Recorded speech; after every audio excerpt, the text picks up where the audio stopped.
In this video, we are going to explore the authorship of the Gospel of Matthew. As was true with the authorship of Mark and Luke, the traditional authorship of Matthew has been widely challenged. In fact, I don't think it's an exaggeration to say that Matthew's authorship has been challenged more than any of the other Gospels. John Nolan speaks for many when he asserts, the composition of the canonical Matthew by the Apostle Matthew, though never questioned in the early centuries, is most unlikely. So, what should we make of Nolan's claims? Is Matthew's authorship unlikely? Well, as we've done in the previous two videos on gospel authorship, we're going to explore both the external and the internal evidence for gospel authorship. Just by way of reminder, the external evidence refers to the writings of the early church. And as we'll see in just a moment, the early external evidence for Matthew's authorship is a bit complicated. Now, the internal evidence refers to the information from within the text itself that might shed light on its authorship. And we'll consider both of these types of evidence in turn. With respect to the external evidence, the earliest external source that speaks to Matthean authorship is Papias, the early 2nd century bishop of Hierapolis, which is in modern-day Turkey, near the ancient towns of Laodicea and Colossae. Papias appears to have been a prominent figure in the early church. As Irenaeus tells us, he was a hearer of John and a companion of Polycarp. Now, early in the 2nd century, around the year 125, Papias wrote a 5-volume work titled The Exposition of the Sayings of the Lord. Now, sadly, most of this work has been lost, and only a couple dozen fragments of his work has been preserved in the writings of other authors who subsequently quoted him. Now, a couple significant quotes come from the 4th century church historian Eusebius. Consider his words here. If then anyone came who had been a follower of the elders, I questioned him in regard to the words of the elders, what Andrew or what Peter said, or what was said by Philip, or by Thomas, or by James, or by John, or by Matthew, or by any other of the disciples of the Lord, and what things Aristion and the elder John, the disciples of the Lord, say. For I did not think that what was to be gotten from the books would profit me as much as what came from the living and abiding voice. We'll spend more time unpacking this specific quote in our video on John's authorship. For now, suffice to say that Papias was well connected with the leadership in the early church and privy to the apostles' teachings. Here, he indicates that informants used to travel to his area and tell him what the disciples had said and were still saying. And it's most likely here that as he's writing this, he's reflecting on an earlier time, an earlier period back in the 1st century when some of those disciples were still living. For our present purposes, it's significant to note that Papias says that Matthew was one of the disciples about whom he had received information. Now, we saw in the video on Mark how Papias claimed that Mark had written his gospel based on Peter's eyewitness testimony, and he claims to have received this information from the elder John.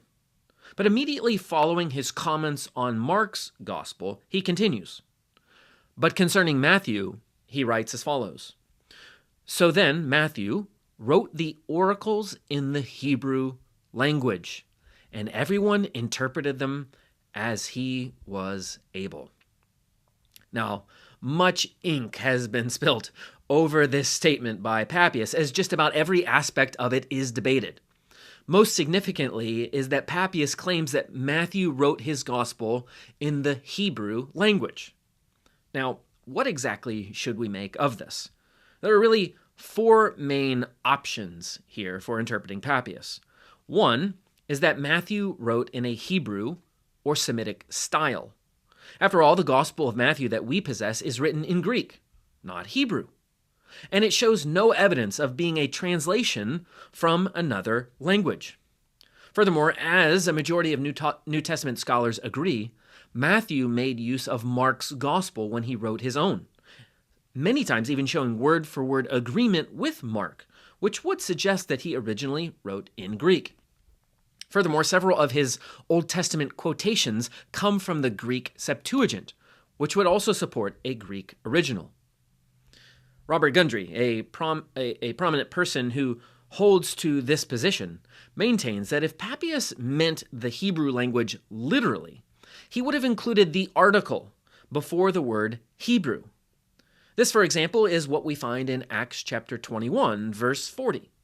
The text there reads, "And when he had given him permission, Paul, standing on the steps, motioned with his hand to the people. And when there was a great hush, he addressed them in the Hebrew language, saying, ... Now notice the word the before Hebrew language. In the Greek, it reads te Hebraidi dialecto, which most commentators take to mean the Aramaic language. After all, Hebrew was more or less dying, and Aramaic was the primary language of the Jewish people in Palestine at this time. So here in Acts 21:40, after Paul has had this discussion with a Roman soldier in Greek, as verses 37 to 39 tells us, he shifts to the local language in verse 40 to address the Jews. Now, unlike Acts, Papias does not contain the article te, the word that we translate as the before Hebraidi dialecto, in spite of the fact that this English translation still includes the word. And for this reason, Gundry thinks it's better to render Papias as saying something like Matthew wrote in a Hebrew style or a Semitic style. And what he means by that is Matthew is a text that is highly Jewish in nature. For instance, it is just steeped in Old Testament scriptures. It shows that Jesus is the promised Jewish Messiah, and so on. It contains several Jewish features, such as a genealogy going back to Abraham, and a gematria, utilizing the Hebrew name for David in that genealogy. Gematria is the practice of prescribing numerical values to letters. So for instance, in English, the letter A would be worth 1, B would be worth 2, and so on. While many commentators agree that Matthew utilizes David's Hebrew name with its 3 letters, Dalet, Waw, Dalet, when he breaks up his genealogy into groups of 14 in Matthew 1, verse 17. Now, while this view would be very convenient, it does not seem to be the most straightforward reading of the text. The phrase Hebraidi dialecto is almost certainly referring to the Aramaic language. And all the church fathers who knew Greek better than us, they all understood it that way. Consider some of their statements. Here's Irenaeus writing around the year 180. Matthew also issued a written gospel among the Hebrews in their own dialect, while Peter and Paul were preaching in Rome and laying down the foundations of the church. Here, Irenaeus contains the same idea that's found in Papias, which has led many scholars to conclude that he is simply repeating Papias' information here. He relied on Papias for it.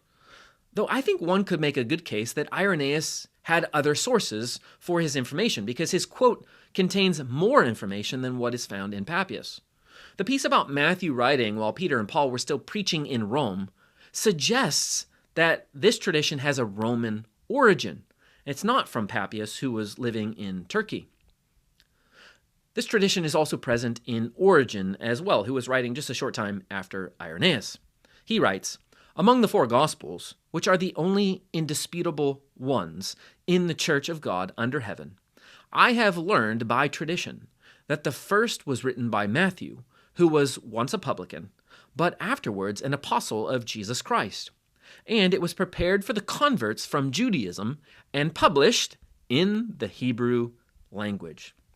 So again, it's Origen's understanding that Matthew, the former tax collector turned apostle, it was he who published the gospel in Aramaic for the Jewish Christians.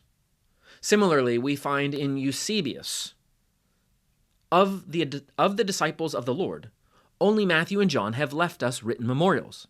And they, tradition says, were led to write only under the pressure of necessity. For Matthew, who had at first preached to the Hebrews, when he was about to go to the other peoples, committed his gospel to writing in his native tongue. and thus compensated those whom he was obliged to leave for the loss of his presence. Here, Eusebius indicates that Matthew wrote a gospel in Aramaic for Jewish Christians in Palestine before he set out on his Gentile mission. Now, a final source we'll consider is St. Jerome, the contemporary of St. Augustine and the composer of the Latin Vulgate Bible.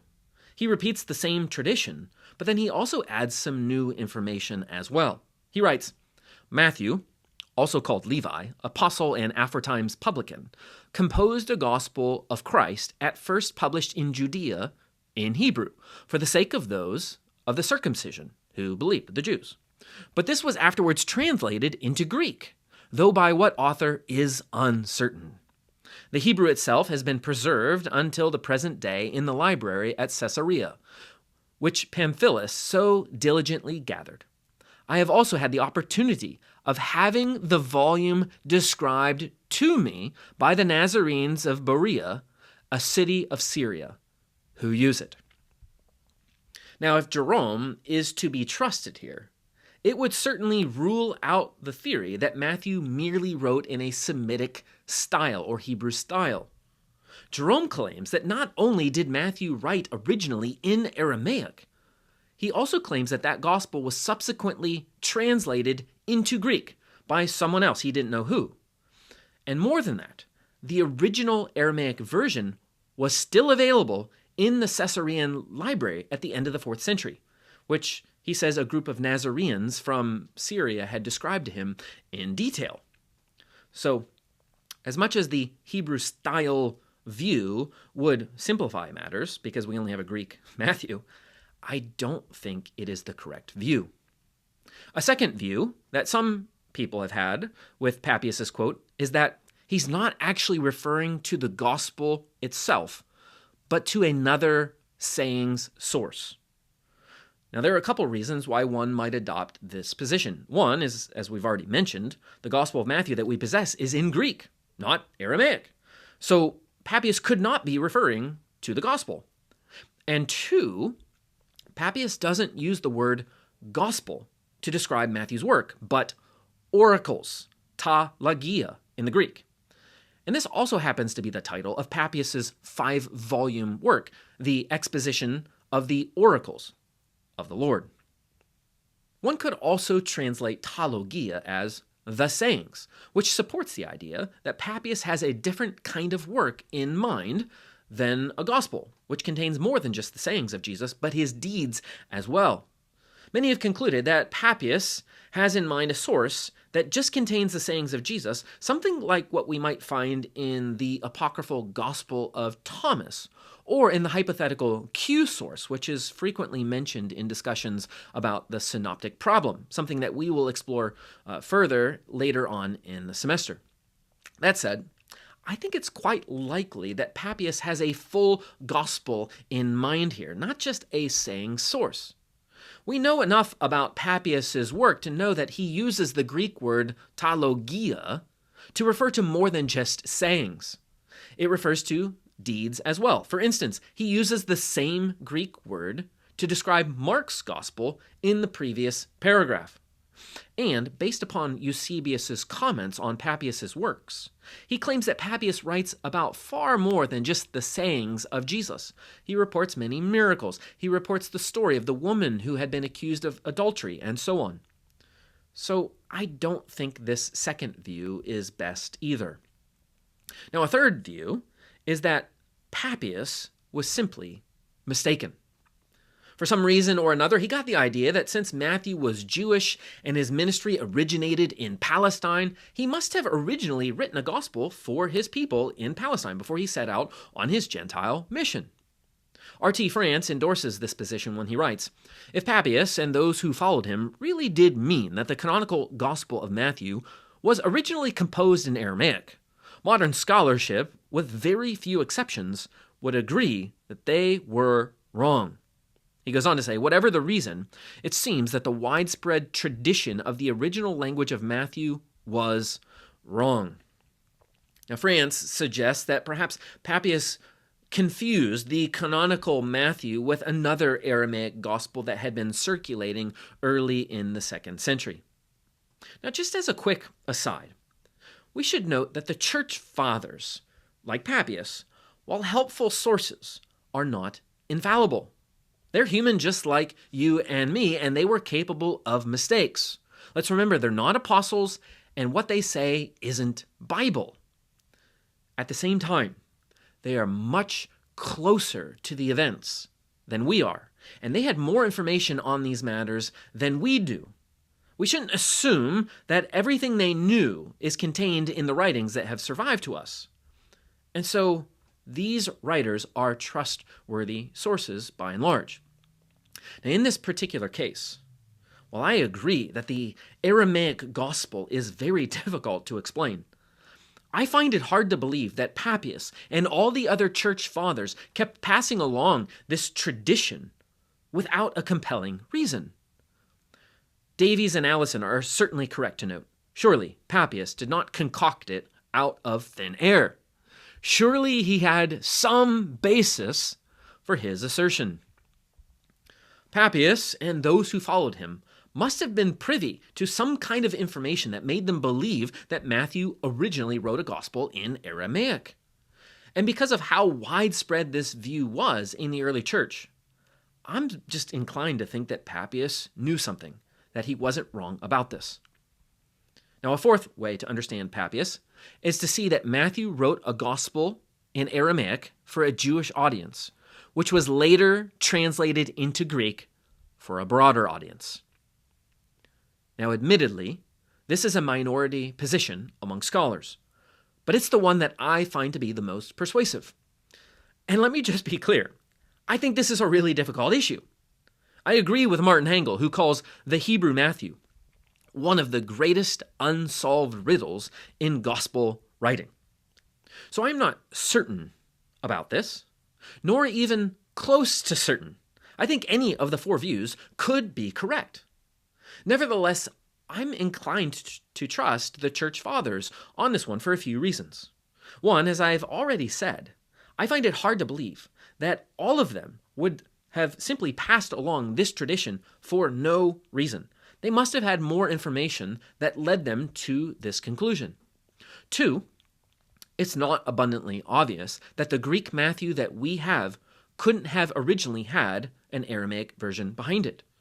Presumably, all the church fathers had a better mastery of Greek than we do, and all of the church fathers had the Greek Matthew in their possession, and yet none of them seem to have had a problem with an Aramaic original. Number three, I think that gematria that I mentioned earlier with David's name in the genealogies makes good sense if the gospel was originally written in Aramaic for Jewish people. If Matthew had originally written in Greek for a Greek audience, it's not obvious that they would have picked up on this Hebrew literary device. And number four, we do know of something similar happening with the writings of Josephus. Listen carefully to his introduction to his Jewish wars. He begins, "Whereas the war which the Jews made with the Romans hath been the greatest of all those, not only that have been in our times, but in a manner of those that ever were heard of. While some, who were not concerned in the affairs themselves, have gotten together in vain in contradictory stories by hearsay. I have proposed to myself, for the sake of such as live under the government of the Romans, to translate those books into the Greek tongue, which I formerly composed in the language of our country and sent to the upper barbarians." Now here, Josephus tells us that he first wrote the Jewish wars in Aramaic for his fellow Jews. We also know that he later presented this work to the Roman Emperor Vespasian, after which he translated it into Greek with the help of other scribes. Now today, we only possess the Greek version of Josephus's text, and we would not know that there was an Aramaic original if he wouldn't have told us. Now I would contend that something similar happened with Matthew. There was an Aramaic original gospel written for Jewish Christians. But then that gospel was translated into Greek for a broader audience. Now, who translated it? We do not know. It could have been Matthew. It could have been someone else, or it could have been Matthew with the help of Greek scribes, like what we see happening with Josephus in the Jewish wars. We also do not know how much of that original translation was reworked into the Greek translation, but we do know, pretty certainly, that Matthew relied on the Greek Mark text when he composed his gospel. Now, to be sure, many reject Matthean authorship because they reject the Aramaic Gospel theory. They surmise that since Papias was wrong about the language, he must have also been wrong about the author. However, this is a non sequitur.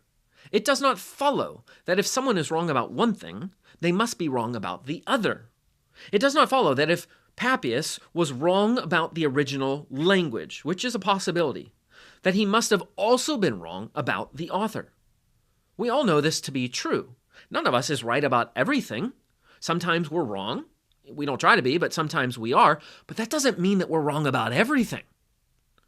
Now, with that said, the unanimous testimony of the early church is that Matthew, the tax collector turned apostle, was the author of the first gospel.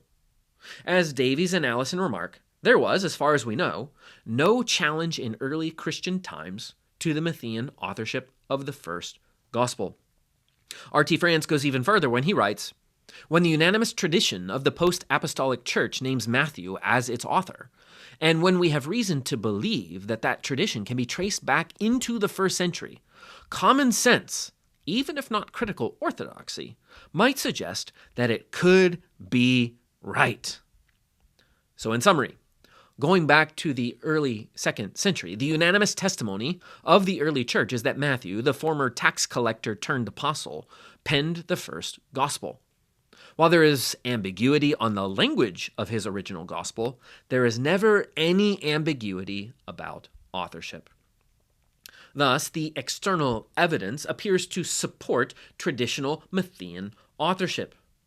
When it comes to the internal evidence, we should be reminded once again that Matthew is formally anonymous, meaning Matthew never lists his name in the body of the text. But as I've said in previous videos, that's an irrelevant piece of information. Most authors, unless they're writing an autobiography or a letter, don't include their name in the body of their text. They usually only list their name on the cover or on the title page. So, what do the titles of the earliest Matthean manuscripts tell us about authorship?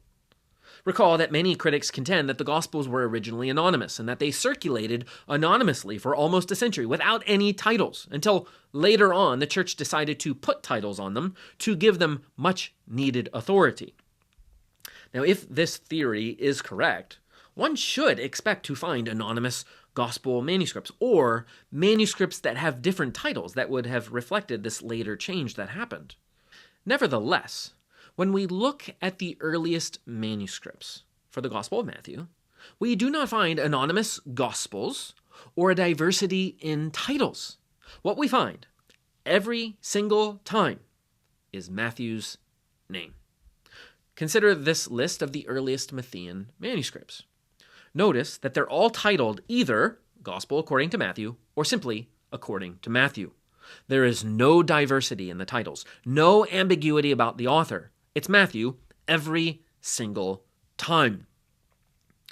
So it's certainly surprising when Bart Ehrman claims, because our surviving Greek manuscripts provide such a wide variety of different titles for the Gospels, textual scholars have long realized that their familiar names, the Gospel according to Matthew, do not go back to a single original title, but were added later by scribes. Now, I must confess that I find this quote to be misleading. I would not call the two different titles, Gospel according to Matthew or simply according to Matthew, as a wide variety of different titles. Now, in one sense, Ehrman is correct. The uniformity of the titles, Gospel according to, for each of the Gospels were probably later additions given to the texts once the fourfold Gospel was complete. In other words, Christian scribes modified the titles of each of the four Gospels to give them a uniform look. This is why they all contain the gospel according to ... That said, there is zero evidence that the names, Matthew, Mark, Luke, and John, weren't originally attached to the documents. For instance, Mark's original gospel, his autograph, might have simply been titled The Gospel of Jesus Christ by Mark. The Gospel of Matthew may have been titled The Life of Jesus by Matthew, and so on. Only later did all of the gospel titles get a facelift so that they were all in uniformity with one another. So yes, the titles were most likely changed, but the authors were original to the manuscripts from the very beginning. And this is why we find the same names attached to the Gospels every single time. So, given the universal testimony of the early church and the unanimous presence of Matthew's names on all of the Matthean manuscripts, the earliest ones especially, I think we have sufficient enough evidence to conclude that Matthew was the author of the first Gospel. But do we have any more evidence than that? Do we have any more internal evidence from within the text itself that might corroborate that claim? I think we do. I think we have a few subtle clues, a few more lines of evidence that might suggest Matthean authorship.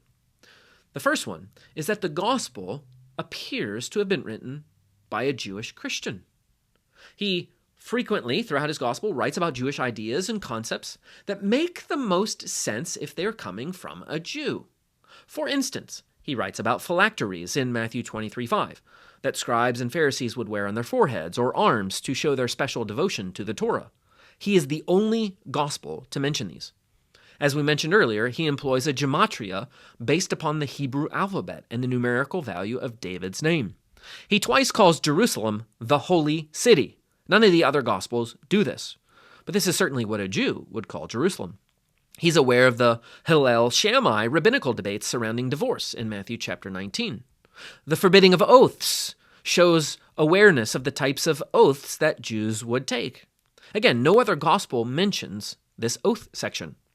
More than the other evangelists, he shows a special interest in the Pharisees and the Sadducees, two prominent Jewish groups. The terminology of binding and loosing in Matthew chapter 16 and 18 shows an awareness of rabbinical discussions. In the Olivet Discourse, Jesus tells his disciples to pray that the destruction of Jerusalem wouldn't happen in the winter or on the Sabbath. Now, while Mark also says winter, it does not say Sabbath. Only a Jew would be especially concerned about the Sabbath, and so on. The Gospel of Matthew clearly has a Jewish flavor, which makes it all the more likely that it came from a Jew. But not just any Jew, a Jewish Christian, someone who was immediately familiar with the Old Testament, but also someone who recognized that a new era had dawned in Christ. The author then is straddling both the old and the new. He shows honor to the old, but something new has come. Matthew 13:52 is particularly telling. It says, "Every scribe who has been trained for the kingdom of heaven is like a master of a house who brings out of his treasure what is new and what is old." Many scholars see this verse as an autobiographical description of the author. He's this new kind of scribe, a scribe who's been trained for the kingdom of heaven, who draws out treasures both old and new.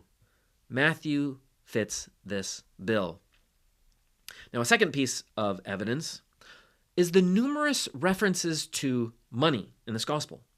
Now, if the tradition is correct, that Matthew was formerly a tax collector, one might expect to find a special interest in financial matters. And this is precisely what we find in the gospel. Matthew's the only gospel to record the story of the Magi bringing their gifts of gold, frankincense, and myrrh. Only Matthew has Jesus paying the temple tax. He's the only one that has the parable of the hidden treasure and the parable of the vineyard, which describes a financial compensation for work. He's the only one to record Jesus' parable of the unmerciful servant, who was forgiven a significant debt only to turn around and not forgive a small debt. Only Matthew reports that Judas betrayed Jesus for 30 pieces of silver, and he's the only one to report the bribe that was intended to keep the guards silent at the tomb. Matthew's also the only gospel in which Jesus exhorts his followers to come to terms with their accuser before the court lest they be thrown into prison until they, quote, paid the last penny. In all three Gospels, Jesus sends out the 12 to preach on mission, but then he tells them to take no money. Both Mark and Luke say that they were to take, quote, no money in their belts.